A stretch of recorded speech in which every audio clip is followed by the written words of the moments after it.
Hello friends, praise the Lord. Welcome back to my channel Jaslia Kitchen and Vlogs. Friends, இன்னைக்கு நம்ம சேனல்ல 7 day 7 Pongal ரெசிபில weight loss Pongal எப்படி பண்ணலாம்னு தான் பார்க்க போறோம். ரொம்ப சிம்பிள், அதே சமயம் ரொம்ப ஹெல்தியும் கூட. அதுக்கு வந்து ஒரு குக்கர்ல ஒரு கிளாஸ் அளவுக்கு பாசிப்பருப்பு எடுத்துக்கிறேன். அதை நல்லா கழுவிட்டு அது கூட நம்ம அந்த பருப்பு மூழ்கிற அளவுக்கு தண்ணி வச்சு கொஞ்சமா மஞ்சள் தூளும் சேர்த்துட்டு ஒரு 4 விசில் வர வரைக்கும் வேக வச்சு எடுத்துக்க போறேன்.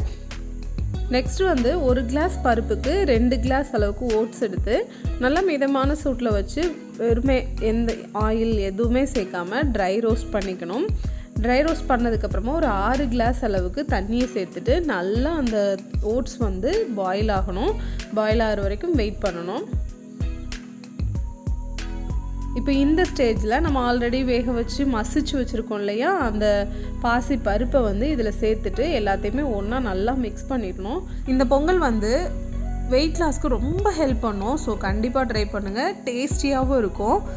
நெக்ஸ்ட்டு நம்ம சேனலில் வந்து என்ன மாதிரியான வீடியோ போடலாங்கிறதையும் கீழே கமெண்ட்டில் சொல்லுங்கள். இந்த ஸ்டேஜில் உப்பு சேர்த்துட்டு ஒரு 2 மினிட்ஸ் நல்லா கொதிக்க வச்சு எடுத்துக்கலாம்.